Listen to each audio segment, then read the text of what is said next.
Hello. ये class का दूसरा दिन है और आज हम सीखेंगे कि एसी ब्लास्ट क्यों हो रहे हैं। ये बहुत ही इम्पोर्टेंट टॉपिक है जो एसी के दुनिया में सबसे ज़्यादा इम्पोर्टेंट है और मुझे लगता है कि इसके बारे में जानना और मुझे इस बारे में बतलाना चाहिए। आप लोग का जानना बहुत इम्पोर्टेंट है कि एसी ब्लास्ट क्यों हो रहा है और इसके 4 रीज़न होते हैं। पहला रीज़न होता है हीट, यानी कि अगर कंप्रेसर या गैस का यानी गैस प्रेशर का अगर हीट बढ़ जाता है तो भी एसी ब्लास्ट होगा। लेकिन हीट बढ़ेगा कैसे, वो उस चीज़ के बारे में हम बिल्कुल परफेक्ट तरीके से जानेंगे। लेकिन ऐसा क्यों हो रहा है? देखिए, एचवीएसी में अधिकांश ब्लास्ट मशीन की गलती से नहीं होता है। ये किसकी गलती से होता है? हम जो सुरक्षा नियम को अनदेखा करते हैं और ये हमारे काम करने के कारण ही होता है। एक कुशल टेक्नीशियन का पहला काम होता है कि वो किसी भी मशीन में इस तरह से काम करे कि वो खुद को भी इंजर करने से बचाए और दूसरों को भी बचाए। ठीक है? तो किसी को एक दूसरे से इंजरी नहीं होनी चाहिए। ये एक टेक्नीशियन का सबसे ज़्यादा इम्पोर्टेंट रोल होता है। अब मान के रखिए, सबसे पहले इसमें 4 मुख्य कारण होते हैं। पहला कारण होता है हीट, दूसरा होता है प्रेशर, तीसरा होता है फ्लेमेबल और चौथा होता है इग्निशन सोर्स। ठीक है? जब तक इग्निशन सोर्स नहीं मिलेगा तब तक एक्सप्लोजन नहीं होगा। अब एक्सप्लोजन कैसे होता है? ये आपको इंटरनेट पे बहुत सारे वीडियो मिलेंगे कि हर कोई अपने अपने ज्ञान को बांटा है और ये उस सभी ज्ञान को मैं एक जगह बांटने की कोशिश करूँगा और ये मैं बताना चाहूँगा आपको कि एक कारण से एक्सप्लोजन नहीं होता है, यानी कि एसी ब्लास्ट नहीं होता है। कभी आउटडोर ब्लास्ट आपको देखने के लिए मिलेगा तो कभी आपको इंडोर में आग लगने का खतरा यानी आग लगते हुए वीडियो आपको कहीं न कहीं देखने के लिए मिलेगा, यानी कि या फिर किसी के घर पे ऐसा होते हुए देखने के लिए मिलेगा ही मिलेगा। और ये ज़्यादातर नई एसियों में मैक्सिमम हो रहा है, पुरानी एसियों में थोड़ा कम था। पुरानी एसियाँ भी फटती थी लेकिन वो उसमें फटने का चांस कम होता था क्योंकि प्रेशर थोड़ा कम था। और जो गैस हम यूज़ करते थे, जैसे 22 की गैस यूज़ करते थे, तो 22 के गैस में एक्सप्लोजन का ख़तरा कम होता था, यानी उसमें फ्लेमेबिलिटी उसकी कम थी, जिसकी वजह से वो फ्लेम नहीं करता था। जबकि 32 की गैस A2L के कैटेगरी में आता है और A2L की कैटेगरी में आने की वजह से वो A2L की कैटेगरी में इसके लिए रखा हुआ है कि वो ज़्यादातर उसमें आग लगने का खतरा है। यानी कि अगर गैस बहुत ज़्यादा अगर कहीं से लीकेज हो रही है और उसको अगर इग्निशन सोर्स मिलता है तो वो आग लगने का चांस उसमें होता ही होता है। अब हम ये सब एक एक करके जानेंगे कि एक यूनिट में कितना सारे मतलब प्रॉब्लम होते हैं कि जिससे आग लग सकती है या फिर कंप्रेसर ब्लास्ट हो सकता है या फिर पाइप फट सकती है, यानी कि कुछ ना कुछ एक्सप्लोजन होना होना ही होता है। अब जैसे देखिए, हम चलते हैं देखते हैं सबसे पहले।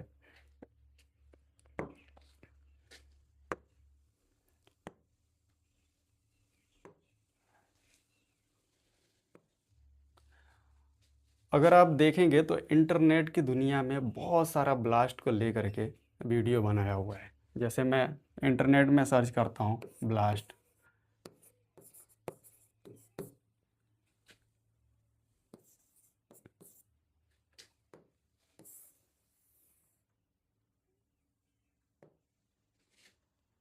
अगर हम इंटरनेट पे देखें ब्लास्ट एसी को सर्च करें तो यहाँ पे बहुत सारा है। अगर हम किसी वीडियो को ले लें तो यहाँ पे देखेंगे इतना सारा वीडियो, यानी कि आप कितना सारा वीडियो देखते जाएंगे, ये सब ब्लास्ट को लेकर के बनाया हुआ है। ये सब ब्लास्ट को लेकर के बनाया हुआ है। अगर इमेज में देखें तो ये देखिए इतना सारा ब्लास्ट को लेके बनाया हुआ है कि हर कोई एक दूसरे को दिखा ही रहा है। कहीं पे ये कहीं पे आप देखेंगे तो कहीं पे ये इंडोर के लिए है।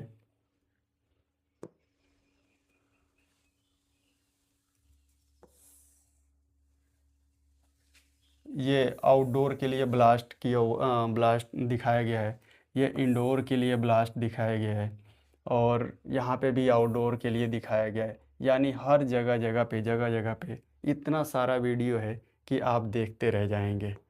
इतना वीडियो कि आप अगर स्लाइड करें तो बस ये देखेंगे कि कितना सारा एसी ब्लास्ट को लेकर के वीडियो बनाया हुआ है।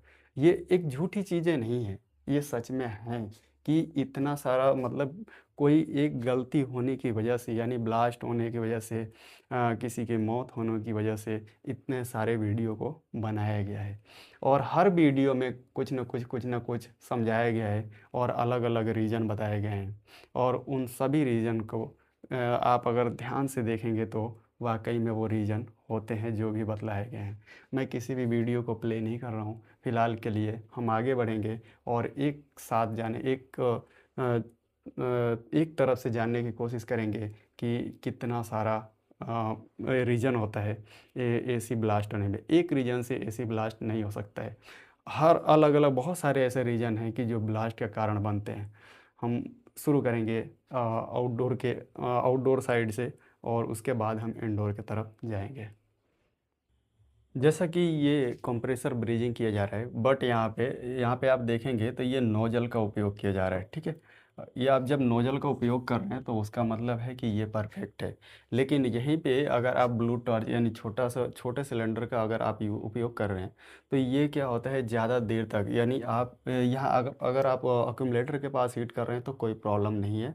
आप जैसे भी ब्रीजिंग कर लें, वो पाइप साइज भी आपकी हाफ की या फिर 5/8 की मिल जाएगी, उससे कोई प्रॉब्लम नहीं है। लेकिन सबसे सॉरी सबसे बड़ी प्रॉब्लम कहाँ पे आती है? सबसे बड़ी प्रॉब्लम आती है डिस्चार्ज पाइप पे। डिस्चार्ज पाइप को छोटे ब्रीजिंग सेट यानी पोर्टेबल ब्रीजिंग सेट से आप काफ़ी ज़्यादा देर तक यदि हीट करते हैं तो उसमें एक प्रॉब्लम आता है। प्रॉब्लम ये आता है कि ये यहाँ पे जो इसका जो पोर्ट है ये बहुत ज़्यादा गर्म होने की वजह से उसकी ताकत यानी क्षमता जो होती है वो कमज़ोर हो जाती है।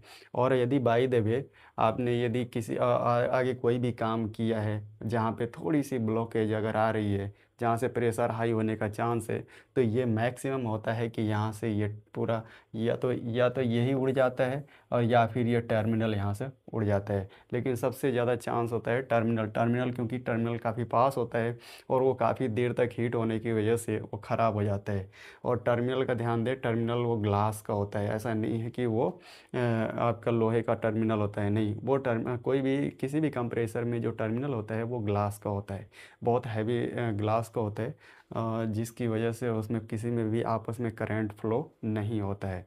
वो अलग अलग कंपनी बनाती है, लेकिन कंप्रेसर दूसरी कंपनी बनाती है, लेकिन टर्मिनल दूसरी कंपनी बनाती है। लेकिन इस तरह से डिज़ाइन किया जाता है कि एक दूसरे में शॉर्ट सर्किट नहीं होता है, और ये ग्लास का ही बनाया जाता है, ठीक है। तो इस बात का आपको ध्यान देना पड़ेगा, इस बात का आपको ध्यान देना पड़ेगा कि जब भी आप छोटे ब्रीजिंग से, यानी कि पोर्टेबल जो सिलेंडर छोटा ब्यूटेन से अगर आप हीट कर रहे हैं तो आपको काफ़ी तेज़ी से उसको हीट करके और उसको ब्रीजिंग करना है। बहुत देर तक उसको ब्रीजिंग हीट करने से ये एक ब्लास्ट का कारण बनता है, जिससे टर्मिनल कमज़ोर हो जाते हैं और टर्मिनल बाद में उड़ जाता है। तो ये फटता तो नहीं है, कंप्रेसर नहीं फटता है, लेकिन ये टर्मिनल मैक्सिमम देखा गया है कि टर्मिनल ख़राब हो जाता है। लेकिन एक गैस यदि जाहिर सी बात है, अगर ये गैस जो हम यूज़ कर रहे हैं अगर R32 है, 410 है, तो कोई प्रॉब्लम नहीं है, वो ब्लास्ट का कारण नहीं है। वो अगर वो ब्लास्ट होता भी है, अगर वो लीकेज होता भी है 410, तो वो ब्लास्ट नहीं बनता है, ब्लास्ट नहीं करता है। लेकिन R32 जो है वो A12 की कैटेगरी में आता है, जिससे आग लग जाती है। तो अगर यहाँ पे ये एक्सप्लोज़न होता है, बाय द वे, अगर किसी वजह से ये अगर यहाँ पे टर्मिनल उड़ता है तो यहाँ पे बहुत तेज़ी से हीट गैस बाहर आएगी, और हीट गैस जो बाहर आएगी, और अगर कहीं से भी इग्निशन मिला तो ये क्या होगा, ये डायरेक्ट आग लग जाएगी और ये फट सकता है। या फिर ये तो पहले से ही ये फट रहा है, तो ये क्या होएगा, ये वहाँ पे कंप्रेसर बहुत तेज़ी से गैस निकलने की वजह से कंप्रेसर डैमेज कर देता है, कंप्रेसर बाहर हो जाता है, और उसका कंडेंसर और कॉयल और सब कुछ बाहर हो जाता है। ऐसा क्यों है? क्योंकि जब भी गैस बहुत तेज़ी से, क्योंकि वो प्रेशर 300 psi होता है, 300 350 365 के करीब होता है, तो वो उस दिशा में बहुत तेज़ी से लोड पड़ता है, जिसकी वजह से सब कुछ बाहर हो जाता है। ठीक है, तो कभी भी ध्यान देना है आपको कि छोटे पोर्टेबल सिलेंडर से बहुत ज़्यादा देर तक हीट करके कंप्रेसर चेंज नहीं करना है। ठीक है, ये पहली चीज़ हो गई। दूसरी दूसरी चीज़ में हम चलेंगे स्ट्रेनर फ़िल्टर में। स्ट्रेनर फ़िल्टर और कैपिलरी के जॉइंट के बीच में एक बहुत ही ज़बरदस्त ये बहुत ज़बरदस्त कॉम्बिनेशन है। आप अगर इस चीज़ को नहीं जानते हैं तो आप आज के बाद कभी भी ध्यान दीजिएगा कि इस चीज़ को आपको जानना बहुत ज़रूरी है। सबसे पहले हम देखते हैं स्ट्रेनर फ़िल्टर।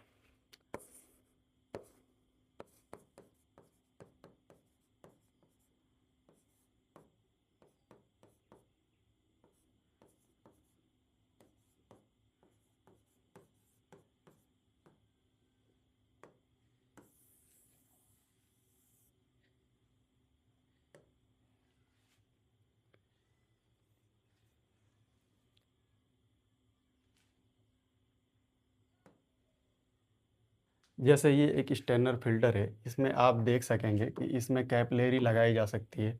और कितना कैपिलरी, 3 कैपिलरी, एक में 3 कैपिलरी लगाई जा सकती है, कैपिलरी ट्यूब लगाई जा सकती है। तो ये जैसे कि एक यहाँ पे आप लगा सकते हैं, एक दूसरा लगा सकते हैं, तीसरा लगा सकते हैं।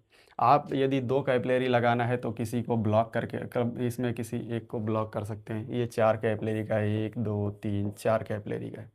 यदि आप इसमें कैपिलरी एक लगाना चाहें तो एक लगा सकते हैं, दो लगाना चाहें दो लगा सकते हैं, तीन लगाना चाहें तीन लगा सकते हैं। लेकिन प्रॉब्लम कहाँ पे जनरेट होती है, अगर ये चार का है, अगर ये 4 कैपिलरी लगाने का जगह है और आप एक कैपिलरी लगाएंगे तो ये इस साइड में गैस का प्रेशर बढ़ जाएगा।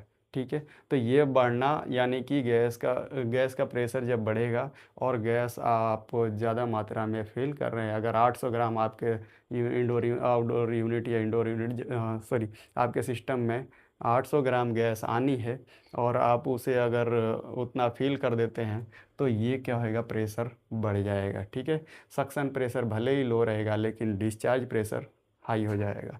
तो इस बात का ध्यान देना है कि अगर एक कैपिलरी ट्यूब अगर आपको लगाना है तो आप एक ही कैपिलरी ट्यूब पे लगाने वाला स्टैंडर्ड फिल्टर यूज़ करेंगे। और यदि आप 2 कैपिलरी लगाना है तो आप 2 कैपिलरी ट्यूब वाला ही स्टैंडर्ड फिल्टर उपयोग करेंगे। ऐसा नहीं है कि नहीं मिल रहा है तो हम 2 की जगह 3 वाला का यूज़ कर लें और एक की जगह आप 4 वाले को यूज़ कर लें, तो ऐसा नहीं है। ऐसा करना एक बहुत बड़ी गलती है।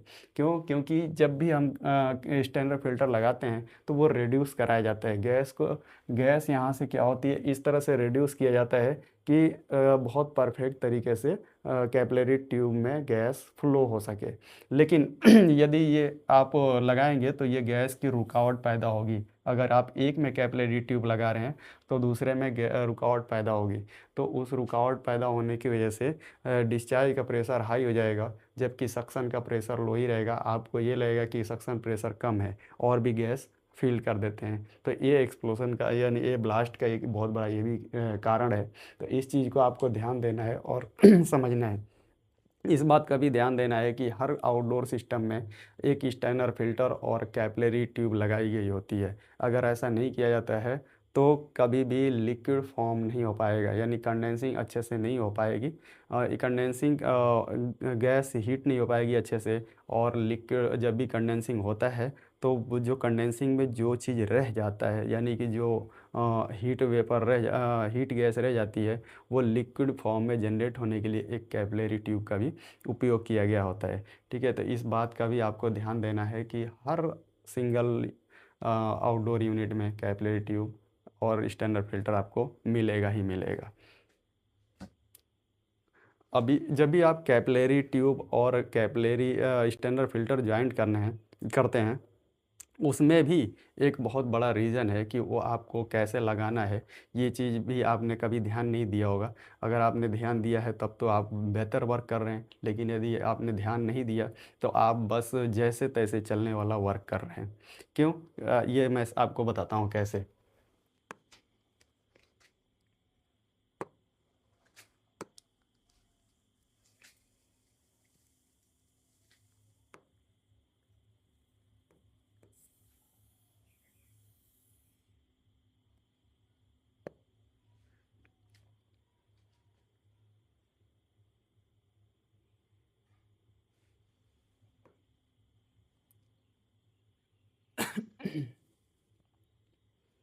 जैसे मैं एक ये स्टैनर फ़िल्टर ले रहा हूँ और स्टैनर फ़िल्टर ले करके मैं आपको दिखाता हूँ, बताता हूँ कि ये स्टैनर फ़िल्टर और कैपिलरी ट्यूब लगाने का सही तरीका क्या है। अगर आप इसमें गलती करते हैं तो ये आपको आपके लिए बहुत डेंजरस बन जाता है। ऐसा क्यों है? मैं दिखाता हूँ आपको। सबसे पहली चीज़ होती है कि आप जब भी ये एक स्टैंडर्ड फ़िल्टर लेते हैं, यानी कि आप किसी भी सिंगल यूनिट में आप देखेंगे तो आपको स्टैंडर्ड फ़िल्टर और कैपिलरी ट्यूब आउटडोर यूनिट में मिलेगा ही मिलेगा। ये ऐसा क्यों किया जाता है? क्योंकि जो भी हम कंप्रेसर से जो भी गैस कंप्रेस होती है और कंडेंसी करने करने के टाइम में यदि वो पूरी प्योर लिक्विड नहीं बन पाती है, तो उसके लिए ये स्टैंडर्ड फ़िल्टर और कैपिलरी ट्यूब लगाया गया होता है, जिसकी वजह से आगे जा कर के वो गैस कम से कम लिक्विड फॉर्म को फुल्ली तरह से हो पाए। और दूसरा रीज़न ये होता है कि जब तक कैपिलरी ट्यूब नहीं लगाएंगे तब तक कंप्रेसर और कंडेंसर के बीच में, यानी कि कंप्रेसर हीट जनरेट नहीं कर पाएगा। इसलिए हम कैपिलरी ट्यूब का उपयोग करते हैं। अगर हम यही ओनली केवल इंडोर में करते, अगर हम कैपिलरी ट्यूब का उपयोग करेंगे तो कंडेंसिंग अच्छे से नहीं हो पाएगी और कंडेंसर और लिक्विड लाइन के बीच में, यानी इंडोर से लेकर के लिक्विड लाइन तक हाई हाई टेम्परेचर रह जाएगा, जो कि लिक्विड फॉर्म जनरेट नहीं हो पाएगा और वो जा कर के इंडोर में अच्छे से कूलिंग नहीं हो पाएगा। ठीक है, तो इसके लिए एक स्टैनर फ़िल्टर, जब भी आप स्टैनर फ़िल्टर लगाते हैं तो एक कैपिलरी ट्यूब का उपयोग होता है। ठीक है, यानी कि जब आप, अगर ऐसे बोला जाए कि आप जब कैपिलरी ट्यूब का उपयोग करते हैं तो उससे पहले एक स्टैनर फ़िल्टर का उपयोग होता है, क्योंकि कैपिलरी ब्लॉक होने का चांस ज़्यादा होता है। अगर गैस अगर किसी वजह से मोटी हो गई है तो वो फ़िल्टर में, जब भी स्टैनर फ़िल्टर में जाएगा तो वो छनने की वजह से वो क्या होएगा, बार पतला हो जाता है और पतली गैस आसानी से कैपिलरी ट्यूब से निकल जाएगी। ठीक है, अगर वो मोटा हो जाएगा तो वो पहले ही ब्लॉक हो जाएगा।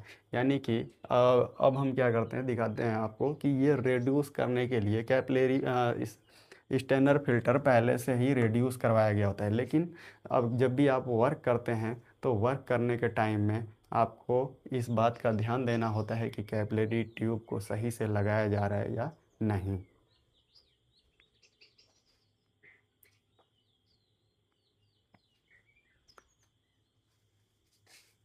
अब देखिए, सबसे पहले जो मोटी पाइप होती है उधर से हमेशा गैस इन होती है, यानी कि इधर से गैस इन हो रही है। ठीक है, यहाँ से गैस इन हो रही है। मैं यहाँ पे R32 ले रहा हूँ।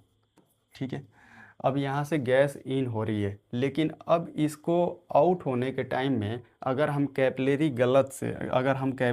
अगर इसको लगा दिए बहुत अंदर तक, ठीक है, हमें रेड्यूस तो यहाँ तक हो रहा है, लेकिन रेड्यूस होने के बाद में यहाँ तक रेड्यूस हो रहा है, लेकिन हम रेड्यूसर के बहुत अंदर तक अगर हम कैपिलरी ट्यूब यूज़ कर देते हैं तो गैस पहले यहाँ तक फील होगी, और जब फील होगी तो बैक एंड में प्रेशर हाई हो जाएगा। ठीक है, और बैकएंड में जब भी प्रेशर हाई होगा तो ये क्या होएगा, कंप्रेसर पे लोड आएगा, जबकि इस कैपिलरी से पास होकर के गैस जब लिक्विड फॉर्म में जाएगी और इंडोर में कूलिंग होकर के आएगा तो उसका सक्शन प्रेशर हमेशा लो ही रहेगा, यानी कि आपको लगेगा कि गैस अभी भी लो है और भी गैस हम फील कर देते हैं। ठीक है, तो इसके लिए सबसे इम्पोर्टेंट ये होता है कि जब भी आप कैपिलरी ट्यूब लगाएंगे तो कैपिलरी ट्यूब सिर्फ यहीं तक लगाना होता है। कहाँ तक?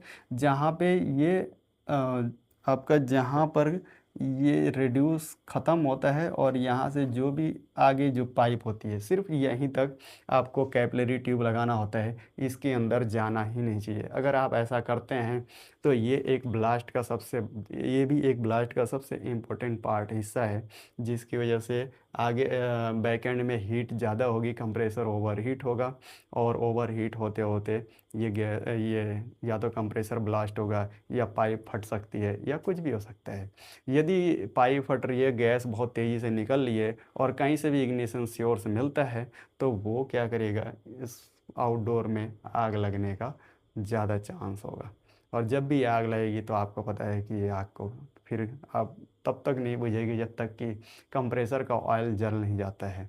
ठीक है, इस बात का ध्यान देना आप कि एक बार कंप्रेसर का ऑयल ओवर हीट हो गया और उसमें आग लग गई तो वो तब तक जलते रहेगा जब तक कि वो ख़त्म नहीं हो जाता है, जब तक आप किसी चीज़ की मदद से उसको किसी फायर ब्रिगेड को नहीं बुलाते हैं या जो भी करते हैं। ठीक है, तो आपको ये एक मेन कारण है कि आपको कैपिलरी ट्यूब काफ़ी बेहतर तरीके से लगानी है। जहाँ से गैस इन होनी है, जहाँ पे आउट होनी है वो आप किसी भी मोटे पाइप में लगा देंगे, वो कोई प्रॉब्लम नहीं है। ठीक है, जहाँ पे भी आउट हो रहा है आप किसी भी मोटे पाइप को लगाएंगे तो यहाँ पे कोई प्रॉब्लम नहीं है, क्योंकि ये आउट हो रहा है। हमें इन पे ध्यान देना होता है कि जब गैस इन हो रही है तो उस टाइम पे कैपिलरी ट्यूब स्टेनर के बहुत अंदर नहीं होना चाहिए। ठीक है, इस बात का आपको हमेशा ध्यान रहेगा।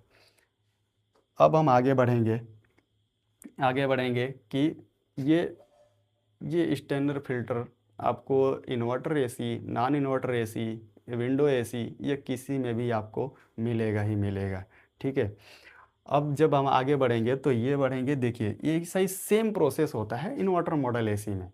ठीक है, इन्वर्टर मॉडल एसी में सेम प्रोसेस होता है, बस प्रॉब्लम ये होता है कि वहाँ पे हर कंप्रेसर के ऊपर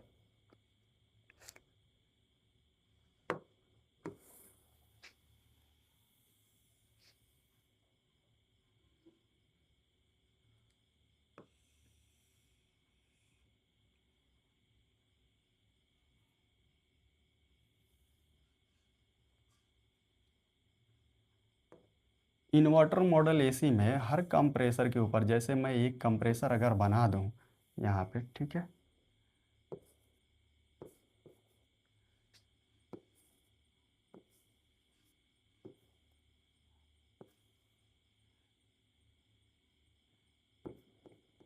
ठीक है, अगर देखा जाए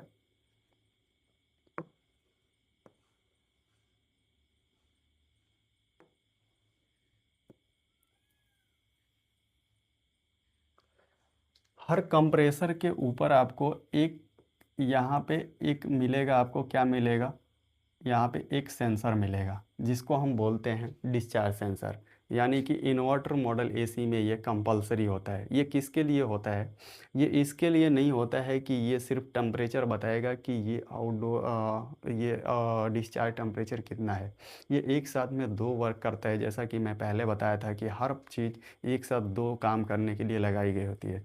तो ये क्या करता है, पहली चीज़ कि ये टेम्परेचर तो अपना बताता है कि कितना टेम्परेचर हो रहा है, लेकिन दूसरी एक होती है सेफ्टी। अगर 110 डिग्री सेल्सियस से अगर यही चीज़ 110 डिग्री सेल्सियस से अगर यहाँ तक जाता है या इससे ज़्यादा जाता है तो ये कंप्रेसर को तुरंत ऑफ कर देता है। ठीक है, तो ये एक बहुत ज़्यादा इम्पोर्टेंट चीज़ है कि अगर ओवर हाई प्रेशर होगा तो ये ऑफ हो जाएगा। लेकिन जो नॉन इन्वर्टर मॉडल है उसमें तो ना तो सेफ्टी स्विच होता है और ना ही कोई भी सेफ्टी स्विच, यानी कि NON LPHP का कोई भी स्विच नहीं होता है। सिंगल यूनिट यानी आप जो घरेलू उपयोग कर रहे हैं उसमें नहीं होता है। तो फिर अगर उसमें हाई प्रेशर होगा तो फिर उसमें एक्सप्लोजन का कारण बनेगा। लेकिन जब भी आप इन्वर्टर मॉडल में देखेंगे तो इन्वर्टर मॉडल में ये 110 डिग्री सेल्सियस तक ऑपरेट करने के लिए कंप्रेसर के टेम्परेचर को एक टेम्परेचर मीटर यानी थर्मोस्टेट एक लगाया गया होता है। ठीक है,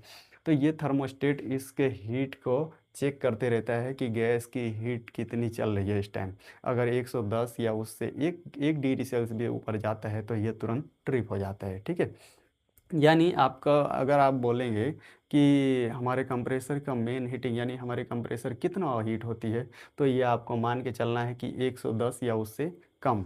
ठीक है, यानी कि 90, कभी कभी 88 टेम्परेचर के हिसाब से, बाहर का टेम्परेचर जो भी होगा 88 85, यानी कि 85 80 से लेकर के आपको 105 डिग्री सेल्सियस तक हीट होता है। लेकिन ओवर गैस चार्ज या ओवर हीट किसी वजह से, यानी कि फ़ैन अगर कंडेंसिंग फ़ैन अगर स्लो चल रहा है तो उसकी वजह से ये ओवर हीट हो सकता है, या फिर अगर कंडेंसर डस्ट हो गया है तो भी ये ओवर हीट हो सकता है। अगर ओवर हीट होता है तो ये बंद होना चाहिए इसको। अगर ऐसा नहीं होता है तो एक्सप्लोज कर देगा या ब्लास्ट हो सकता है। ठीक है।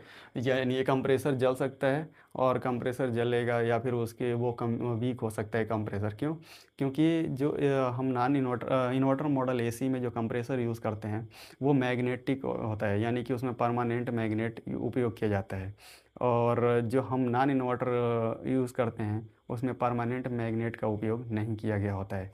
यानी कि जब भी परमानेंट मैग्नेट में अगर आपका ब्लैक ब्लैक मैग्नेट का है, नियोडिमियम मैग्नेट का नहीं है, तो वो बहुत जल्दी ख़राब हो जाता है। और अगर वो नियोडिमियम मैग्नेट यानी स्टील टाइप दिखने वाले मैग्नेट का है, तो वो कंप्रेसर ओवर हीट पे उसकी मैग्नेटिक फील्ड ख़राब होने लगती है। ठीक है, यानी वो वीक हो जाएगा, तो फिर वो कंप्रेसर आपका अच्छे से वर्क नहीं करेगा। एक बार हीट हो गया तो आप मान के रखिए कि वो अच्छे से वर्क नहीं करेगा, वो हाई एम्पेयर लेना चालू कर देगा, और जैसे ही हाई एम्पेयर लेगा तो भी पीसीबी बार बार कट ऑफ करना चालू कर देगी। ठीक है, तो आपको इस बात का ध्यान देना है कि ये कोई भी कंप्रेसर 110 डिग्री मैक्सिमम हीट होता है, उससे ज़्यादा हीट नहीं होता है। ठीक है, कभी अभी अगर कोई बोलता है कि नहीं हमारे कंप्रेसर के का डिग्री सेल्सियस 200 या 250 तक जाता है, तो ऐसा नहीं है। अगर ऐसा होता तो वो कॉपर ही में कॉपर के अंदर कुछ भी हो सकता है उसके जो प्लास्टिक हम नीचे से नोब जो लगाते हैं टर्मिनल में, वो मेल्ट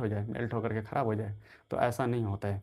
वो कितना होता है, 110 डिग्री सेल्सियस पे ही होता है। अगर यहाँ पे 110 डिग्री सेल्सियस मिल रहा है आपको गैस का टेम्परेचर, तो मान के रखिए कि इस कंप्रेसर का मेन जो टेम्परेचर है वो 110 ही होगा। क्यों?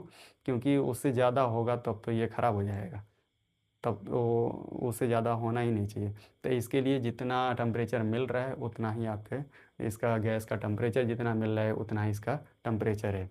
और दूसरी चीज़ कि बहुत बार ऐसा होता है कि बार बार कंप्रेसर कट ऑफ होता है। ठीक है, तो इस दिशा में बहुत लोग ऐसा करते हैं कि ये क्या करते हैं, मतलब कोई भी ऐसा जो एक्सपर्ट होता है वो ये कहता है कि आप एक बार ये थर्मोस्टेट हटा करके देख लीजिए कि कट ऑफ होना बंद हो गया है कि नहीं हो रहा है। तो जैसे ही ये थर्मोस्टेट हटाते हैं तो ये कंप्रेसर रन करना शुरू हो जाता है। लेकिन उस टाइम ध्यान देना होता है आपकी सेफ्टी के लिए कि ये 1 मिनट से ज़्यादा कंप्रेसर आपको नहीं चलाना है। क्यों? क्योंकि अगर 1 मिनट से ज़्यादा भी कंप्रेसर अब ये चलने लगा तो ये कभी भी ब्लास्ट कर सकता है। तो आपको इस बात का ध्यान देना है कि जो कट ऑफ हो रहा है, बार बार चल के आउटडोर ऑन हो रहा है, बंद हो रहा है, ऑफ ऑन हो रहा है, ऑफ हो रहा है, तो उसका अगर ये उस दिशा में आप ये टेम्परेचर सेंसर हटाते हैं और कंप्रेसर रन करने लगता है, तो आप मान लीजिए कि ये टेम्परेचर सेंसर ख़राब हो गया है। आपको नया टेम्परेचर सेंसर लगेगा। कौन सा? Discharge temperature sensor. ठीक है, तो ये चीज़ ये सेफ्टी के लिए लगाया गया होता है। और सेफ्टी के साथ साथ वो ये सेफ्टी के साथ साथ इस बात का भी ध्यान देता है कि हमारे गैस का टेम्परेचर कितना चल रहा है। ठीक है, जिसके हिसाब से पीसीबी उसके स्पीड को अप एंड डाउन करते रहती है, ताकि ये कंप्रेसर ओवर हीट में ना जाए और बहुत कम हीट में भी ना जाए, जिसकी वजह से अच्छे से वो वर्क कर सके। ठीक है, तो ये इस बात का मुझे उम्मीद है कि आपको ध्यान रहेगा कि अगर ये ओवर हीट होता है तो आपका ब्लास्ट होने का चांस है। अगर आप यह थर्मोस्टेट बाहर निकाल के चला रहे हैं तो भी ब्लास्ट होने का चांस है। क्योंकि पीसीबी को अगर ये इन्वर्टर मॉडल है तो ये इन्वर्टर मॉडल में ही थर्मोस्टेट होता है, टेम्परेचर सेंसर होता है। अगर आप इसको निकाल ही देंगे तो फिर तो ये रीड ही नहीं कर पाएगा कि कितना टेम्परेचर चल रहा है, और ये प्रॉब्लम क्रिएट करेगा।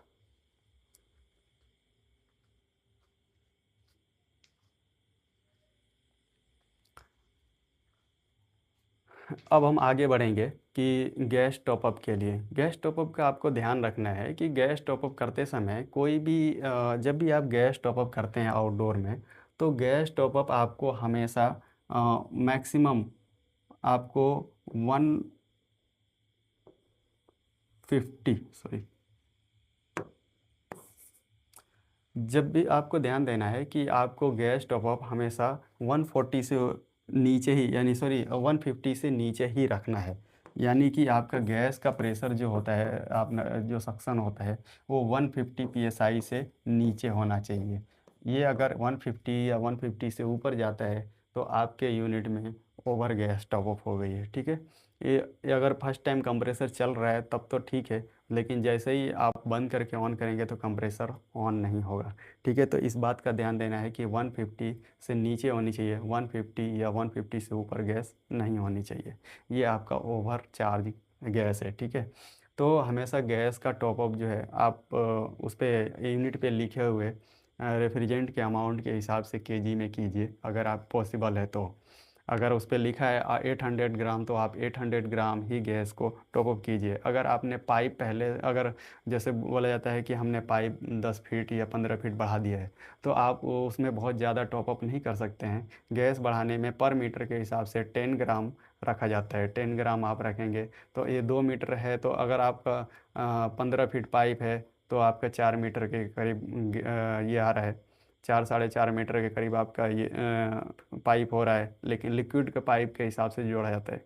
तो उतना हो रहा है तो आपको कितना जाएगा, 40 ग्राम एक्स्ट्रा गैस जाएगी। 40 से 45 ग्राम एक्स्ट्रा गैस जाएगी। तो इस बात का ध्यान देना है आपको कि बहुत ज़्यादा गैस टॉप नहीं करना है। ऐसा नहीं है कि आपने 15 फीट पाइप बढ़ाया तो 200 ग्राम गैस एक्स्ट्रा डाल दिया, ऐसा नहीं होना चाहिए। अगर ऐसा होता है तो आप रॉन्ग कर रहे हैं, ठीक है। यानी कि एक एक्सप्लोजन का कारण बनेगा, बाद में ओवर हीट होगा, और ओवर हीट होगा गैस। गैस आपने किसी नॉर्मल मौसम में डाला, और अगर ऐसा हुआ कि टेम्परेचर, दिन का टेम्परेचर हाई हो गया, तो ये आपके लिए बहुत बड़ी प्रॉब्लम क्रिएट करेगा, ठीक है। तो उम्मीद है कि इतना कम से कम आपको समझ में आया होगा कि ये अगर हम कंप्रेसर का ये थर्मोस्टेट है, तो ये किसके लिए वर्क कर रहा है और कितना टेम्परेचर पे वर्क कर रहा है, और हमारा सक्शन टेम्परेचर कितना होना चाहिए, सक्शन सक्शन प्रेशर कितना होना चाहिए, ये 150 से कम होना चाहिए, कभी भी 150 या उससे ज़्यादा नहीं होना चाहिए। इस बात का आपको ध्यान रहेगा। अगर ये इतना ज़्यादा होता है तो ये आपको प्रॉब्लम क्रिएट करेगा, यानी कि ये बहुत ज़्यादा होना ही नहीं चाहिए, ठीक है। और जब भी आप ये स्टैंडर्ड फ़िल्टर लगाएंगे, तो स्टैंडर्ड फ़िल्टर लगाने के टाइम में, या फिर आप कैपिलरी चेंज कर रहे हैं, तो कैपिलरी चेंज करने के टाइम में ये कैपिलरी बहुत ज़्यादा अंदर तक नहीं लगाएंगे। आप उतना ही लगाएंगे जितना आपको लगाने के लिए दिया गया है। ऐसा नहीं है कि बहुत अंदर तक उसको लगा देंगे, और बहुत ज़्यादा अंदर तक लगाएंगे तो वो बैक एंड में, यानी कि कंप्रेसर और स्टैंडर्ड फ़िल्टर के बीच में जो प्रेशर बनेगा वो बहुत हाई हो जाएगा, ठीक है। तो ये चीज़ आपको होना चाहिए कि ऐसा नहीं होना चाहिए। अगर ये ऐसा होता है तो प्रॉब्लम क्रिएट होगा। कोई भी वायरिंग, दूसरी चीज़ होती है कि कोई भी वायरिंग, जहाँ भी आप वायरिंग करने जा रहे हैं, तो कोई भी वायरिंग को आप हाथ से जोड़ करके आप मत चलाइए, उसको परफेक्टली जोड़ करके चलाइए। ये आपके लिए बहुत परफेक्ट होगा। हाथ से जोड़ के मतलब, मेरे कहने का मतलब है कि जैसे तैसे जोड़ के और थोड़ा बहुत टेप लगा के मत छोड़िए। अच्छे से टेपिंग कीजिए और अच्छे से जॉइंट कीजिए। जॉइंट करने का भी एक तरीका है। बहुत बार आप अगर इन्वर्टर मॉडल यूनिट में आप वर्क करने जाएंगे, और इन्वर्टर पीसीबी से और कंप्रेसर के बीच में मैं आपको एक चीज़ दिखाता हूँ।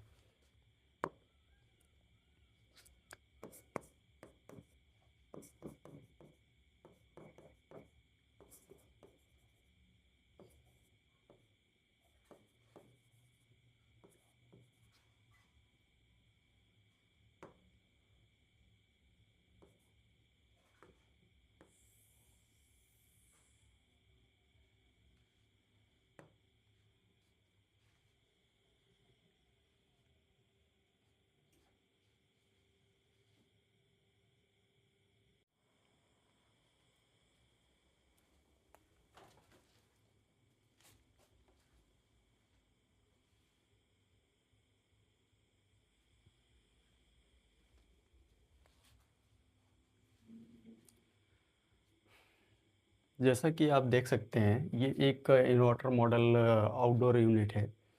इसमें आपको क्या देखने के लिए मिलेगा, सबसे पहले देखिए यहाँ पे जो है, ये गारंटी ऑपरेटिंग टेम्परेचर है, ठीक है। ये गारंटी ऑपरेटिंग टेम्परेचर यहाँ पे दिया हुआ है। आप देखेंगे इसको, तो ये है गारंटी ऑपरेटिंग टेम्परेचर।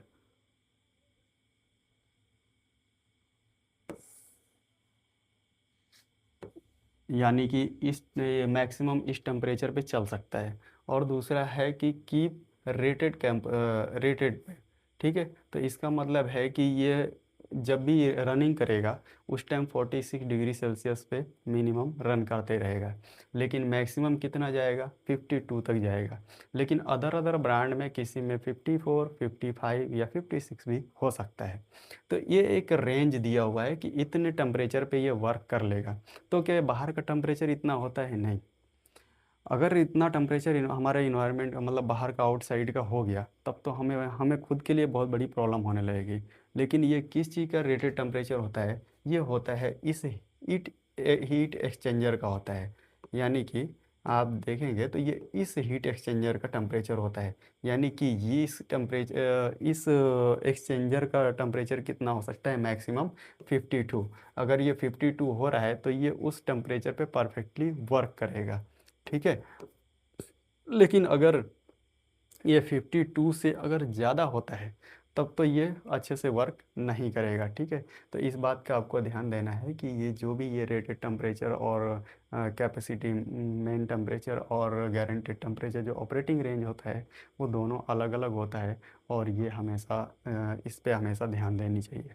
या तो आप एसी किसी को दिला रहे हैं, या फिर खुद किसी को भी लिंक किसी अपने माध्यम से लगाने जा रहे हैं, या कोई अगर आपसे सजेशन मांग रहा है कि मतलब हमें कौन सी एसी लेनी चाहिए, तो आप अपने इन्वायरमेंट यानी अपने यहाँ के टेम्परेचर के हिसाब से उसको सजेस्ट कीजिए कि क्या होना चाहिए।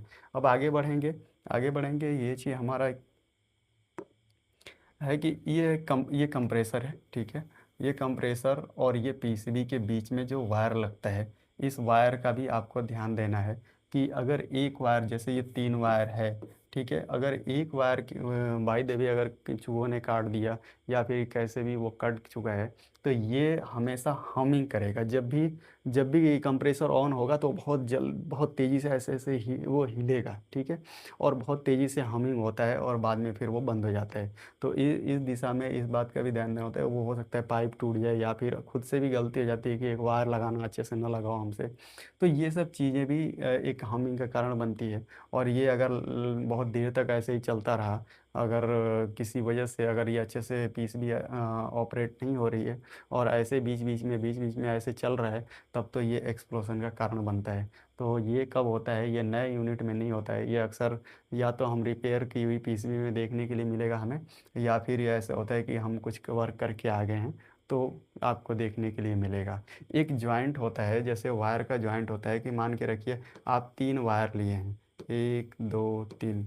लेकिन आप क्या करेंगे? अगर ये वायर को आप ऐसे, ये वायर को एक इधर ले लिए हैं आप, और ये ऐसे वायर ये आप ऐसे जोड़ दे रहे हैं जैसे जस्ट बीच में। जैसे मैं आपको एक इमेज दिखाता हूँ।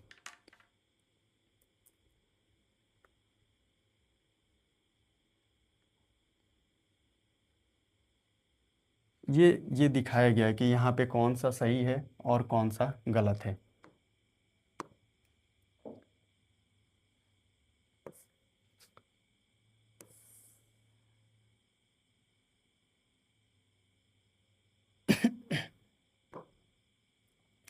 अगर आप वायर ऐसे बीच में जोड़ रहे हैं, तब तो ये सही है। ये हमिंग का कारण नहीं बनता है। लेकिन और कोई एरर भी नहीं आता है, कंप्रेसर परफेक्टली वर्क करता है। लेकिन जब भी आप ऐसे वायर जोड़ते हैं, तो ये हमिंग का कारण बनता है, या फिर कंप्रेसर ऑन ही नहीं होता है। यानी कि इसमें क्या होता है, ऐसे करने से पीसीबी और कंप्रेसर के बीच की फ्रीक्वेंसी जो होती है वो चेंज होना चालू हो जाती है। उसको एक सार वोल्टेज जो फ्रीक्वेंसी जानी चाहिए, वो फ्रीक्वेंसी नहीं जा पाता है, जिसकी वजह से प्रॉब्लम क्रिएट होता है। तो कभी आपने अभी ऐसा अगर प्रॉब्लम फेस किया है, जो ऐसे जोड़ने के बाद कंप्रेसर ना चला हो, और आपने कंप्रेसर चेंज कर दिया है या पीसीबी चेंज कर दिया है, तो आपको ये चीज़ देखना चाहिए कि जब भी आप वायर ज्वाइंट करें, तो ऐसे ऐसे स्ट्रेट ज्वाइंट करें। यानी एक दूसरे वायर को लेकर के आपस में ओवरलैप करें। अगर वैसा कर रहे हैं, तब जा करके वो अच्छे से वर्क करेगा। या फिर आप उसको सोल्ड कर सकते हैं, या डायरेक्ट वायर को आप सोल्ड कर सकते हैं। लेकिन ये जो वायरिंग किया हुआ है, ये ऐसा आपको करना ये गलत होता है। ऐसे कभी भी आपको ज्वाइंट नहीं करना है। ठीक है। तो आप आगे से ध्यान देंगे कि ये चीज़ भी एक एक्सप्लोजन का कारण बनती है, ये स्पार्किंग का कारण बनती है। और अगर बाय द वे अगर किसी वजह से कहीं से भी अगर ये स्पार्क कर रहा है, और कहीं अगर अगल बगल में पाइप है, और पाइप अगर इस स्पार्किंग से अगर लीकेज हो गया और गैस वहाँ से निकलना शुरू हुई, तो R32 की गैस अगर है तो A2L कैटेगरी में आता है, क्योंकि मैं पहले ही बोला हूँ। तो वो क्या करेगा, ये इसको बंद कर देगा। और जैसे ही गैस एक बार जलना चालू हो गई, वो तब तक नहीं बंद होगी जब तक कि वो पूरा सब कुछ उसमें जल ना जाए। ठीक है। तो इस चीज़ का आपको ध्यान देना है कि ये भी एक एक्सप्लोजन का कारण बनता है। तो ये छोटी छोटी चीज़ें जो है बहुत ज़्यादा इम्पोर्टेंट है। ठीक है। तो ये वही चीज़ें हैं कि जो जिसकी वजह से गैस का प्रेशर बढ़ना, जो मैंने पहले बताया, स्टैंडर्ड फिल्टर की वजह से और कैपिलरी के गलत ज्वाइंट की वजह से प्रेशर बढ़ जाएगा और एक्सप्लोजन होगा। और बीच में कंप्रेसर और इन्वर्टर पीसीबी के बीच में अगर ज्वाइंट आपका गलत हो रहा है तो भी होगा। अगर आप नॉन इन्वर्टर एसी में उपयोग कर रहे हैं और उसमें हाई प्रेशर क्यों हो रहा है, वो स्टैंडर्ड और फिल्टर के बीच में, कैपिलरी ट्यूब और फिल्टर के बीच में जो मैंने बताया, अगर वैसा हो रहा है तो भी वो एक्सप्लोजन का कारण बनेगा। ठीक है। तो ये चीज़ें, छोटी छोटी चीज़ें आपके लिए बहुत मायने रखती हैं और इस चीज़ का आपको बहुत ध्यान देना चाहिए। ठीक है। अगर आप सोच रहे हैं कि नहीं हमने कहीं से गैस लेके आया और वो गलत गैस डाल दिया है, तो गलत गैस जो पड़ी हुई है, मैं आपको ये भी फोर्थ सीजन में बताऊंगा कि आपको कैसे आपको, सॉरी, मैं आपको थर्ड सीजन में बताऊंगा कि आपको गैस टॉप अप करने के लिए कैसे करना होता है कि आप परफेक्ट उसको गैस टॉप अप कर लें और आपको कोई इंजरी भी ना हो और आप परफेक्ट आपका यूनिट अच्छे से वर्क करता रहे और ब्लास्ट का कोई कारण ही ना बने। ठीक है। अब आगे बढ़ेंगे इंडोर की तरफ। इंडोर में भी ऐसे ही सेम होता है, बस इंडोर की तरफ एक बार हम आगे बढ़ते हैं।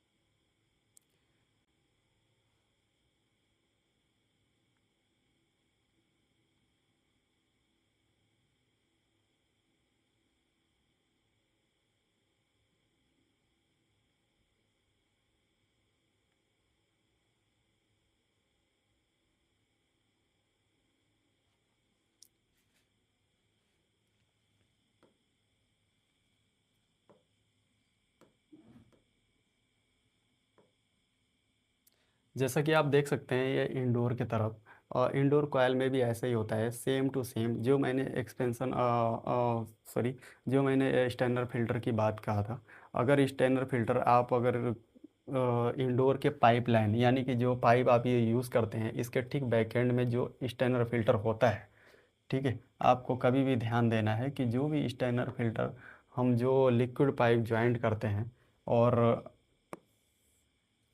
जैसे ये कॉयल है और कॉयल और ये उसका बॉडी है, बॉडी के बैक एंड में जो भी ये लगा होता है, ठीक है, ये यहाँ पे फ्लेयर फ्लेयर लगा होता है। ठीक है।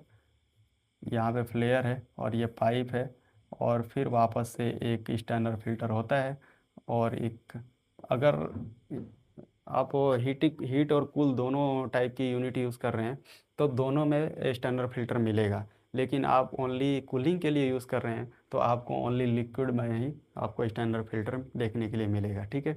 लेकिन आपको कभी भी स्टैंडर्ड फिल्टर काट के निकालना नहीं है, किसी भी दिशा में नहीं निकालना है, चाहे वो कुछ भी प्रॉब्लम हो, आपका फ्लेयर, आपका ये यूनियन ख़राब हो गया हो, तब भी यूनियन ख़राब होने के बाद भी आपको स्टैंडर्ड फिल्टर काट के नहीं निकालना है। अगर आप काट के निकाल रहे हैं तो आप यूनिट को ब्लास्ट करवाने का एक कारण बना रहे हैं, जो कि ये इसमें से जो गैस जाएगी और जो गैस यहाँ पे जा करके जो यहाँ पे फिल्टर में जो जाएगी, यानी कि जो आपके डिस्ट्रीब्यूटर में या कैपिलरी ट्यूब से होकर के गैस गुजरेगी, तो वो अगर फ़िल्टर नहीं हो पाएगी गैस, तो उसमें ब्लॉकेज आएगा, और ब्लॉकेज आएगा तो बैक एंड का प्रेशर बढ़ेगा। और बैक एंड का प्रेशर जैसे ही बढ़ेगा, बैक एंड का मतलब, मेरे कहने का मतलब है कि कंप्रेसर और कंडेंसर के बीच, यानी कि इंडोर से लेकर के कंप्रेसर कंडेंसर के बीच तक का जो प्रेशर हाई हो जाएगा, यानी कंप्रेसर का प्रेशर हाई होगा, तो वो ब्लास्ट का कारण बनना तय है। ठीक है। तो ये चीज़ें एक ब्लॉकेज पैदा करती है। तो आपको स्टेनर फिल्टर कभी भी ध्यान देना है कि किसी भी कैपिलरी ट्यूब से पहले या फिर डिस्ट्रीब्यूटर से पहले आपको स्टेनर फिल्टर होना ज़रूरी है। अगर आप ऐसा नहीं करते हैं तो ये ब्लास्ट कर जाएगा। ठीक है। और अगर ये ब्लास्ट होता है, किसी भी वजह से ब्लास्ट होता है, तो यहाँ हर जगह इग्निशन है। इग्निशन का कारण कहीं से भी बन सकता है।